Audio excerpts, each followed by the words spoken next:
Kita sedang meluruskan hoax-hoax dan kebohongan pemerintah Jokowi dan juga Kemenlu tentang apa yang terjadi di Israel sana tentang dengan Hamas. Nah, sebelum masuk ke sana, saya mau tunjukkan kepada Anda ya dari sebuah berita sebelum kita masuk ke video yang akan diberitakan, kita akan lihat ya sebuah fakta dari ulama Arab sendiri. Nah, ini Hamas sendiri sudah diharamkan oleh dengan fatwa Ketua Ulama Saudi. Hamas adalah teroris dan haram perangi Israel.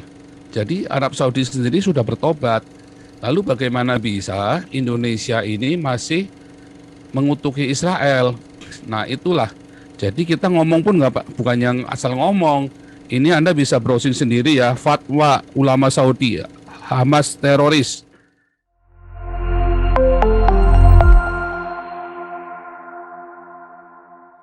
Sudah terlalu banyak hoax tentang Israel dan Palestina, ia bahkan disebarkan oleh Jokowi dan Menteri Luar Negeri. Ya, jadi maka tugas channel ini adalah meluruskan semua hoax itu.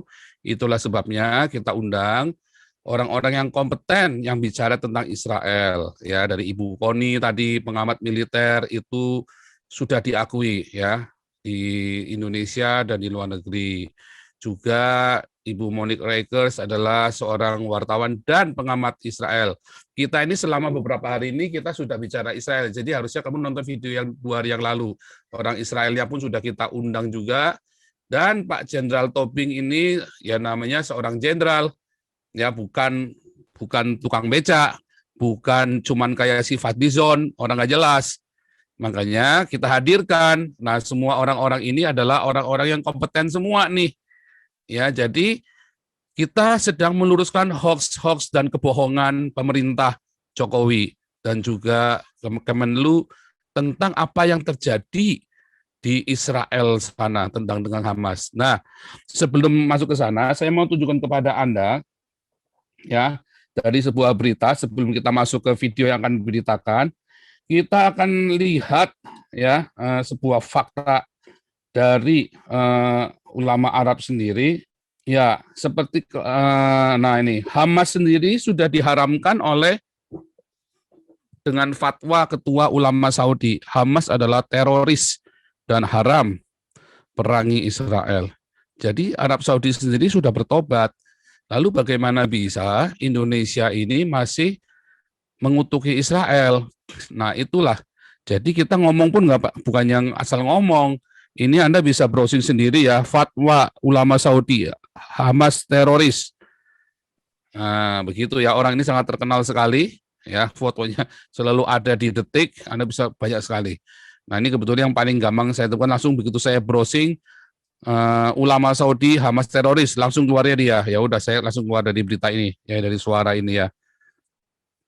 Nah, jadi Anda bisa cek sendiri bahwa Hamas ini sudah diharamkan oleh Arab Saudi.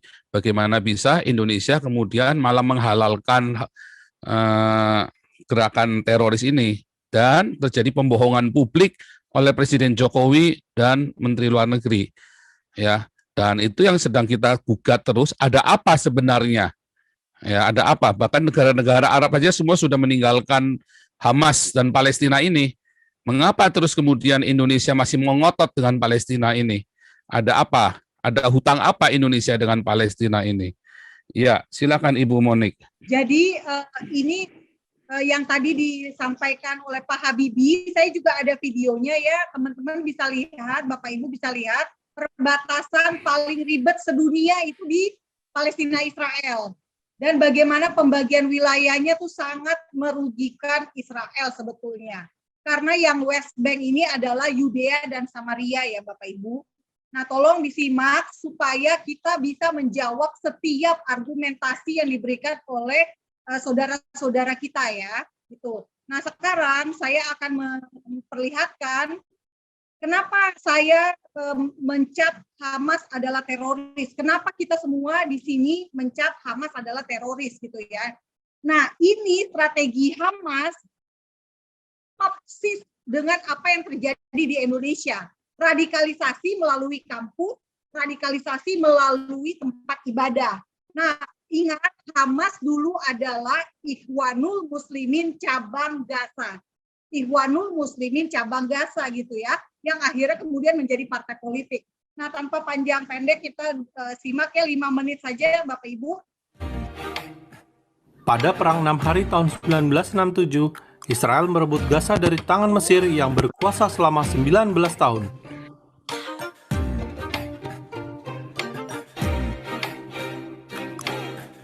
Sejak 1967, 21 pemukiman Yahudi bertumbuh di sepanjang jalur Gaza. Juga terdapat sinagoga dan sejumlah sekolah Yahudi atau yeshiva.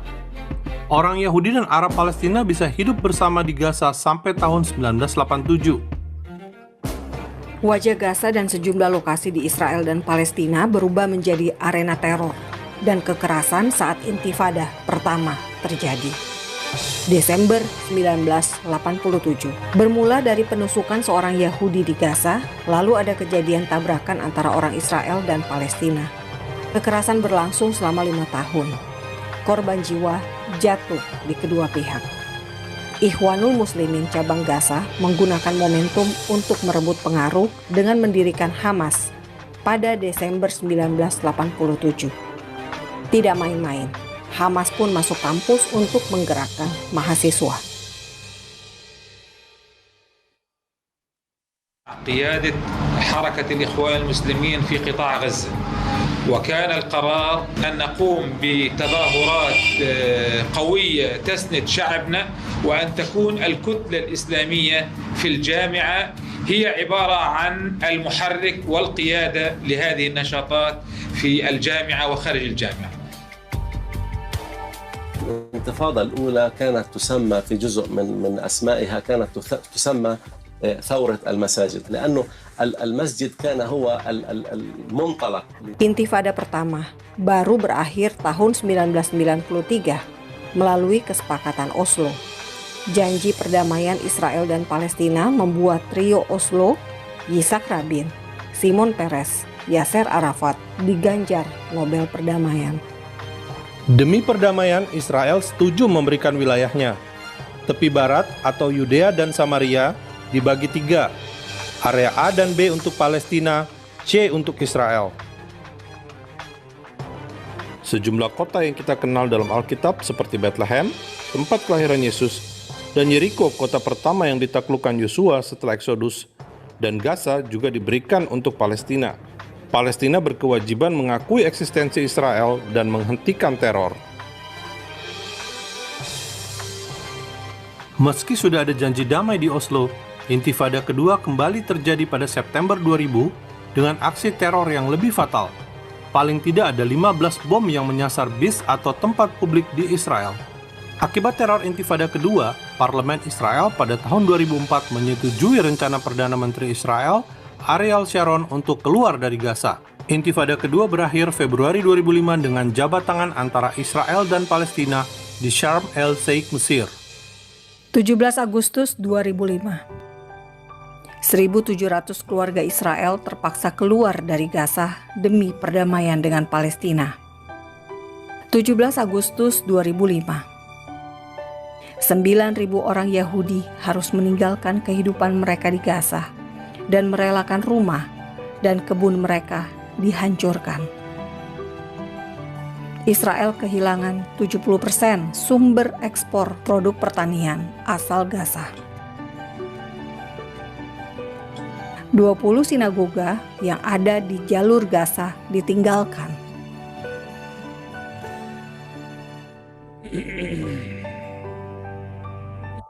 Sinagoga yang ditinggalkan, ada yang dibakar oleh Palestina.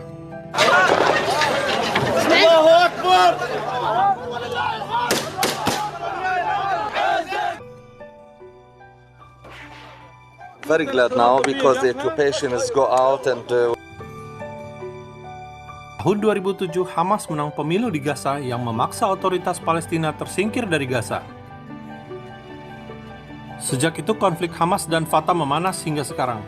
Human Rights Watch mencatat konflik dalam tubuh Palestina sudah menewaskan 118 orang Palestina tewas. Sejak Hamas berkuasa di Gaza, aksi teror terus melanda Israel hingga saat ini, menjadikan Hamas organisasi teror bukan sekedar partai politik. Stay strong Israel. Salam damai dari Fakta Israel. Ya, jadi Muhammad, itu tadi ya informasi tentang kenapa Hamas itu adalah kelompok teroris. Bapak Ibu kalau lihat video tadi, Bapak Ibu bisa bayangkan Israel keluar dari Gaza, lalu semua yang ada di Gaza seperti sinagoga itu dihancurkan, dibakar. Yeshiva diubah jadi masjid gitu ya. Masjid gereja terbesar di Gaza.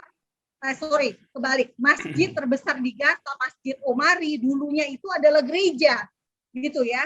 Nah sekarang dunia itu nggak ngelihat fakta ini gitu ya, bahwa Israel sudah keluar dari Gaza, bahwa Gaza itu tidak ada hubungannya lagi gitu ya sama orang Yahudi dan sama Israel. Tapi kenapa diserang? Itu Pak Paul yang harus kita gembar-gemborkan, bahwa Israel sudah memberikan Gaza untuk damai, tapi ternyata apa? Malah dirudal mulu gitu loh Pak.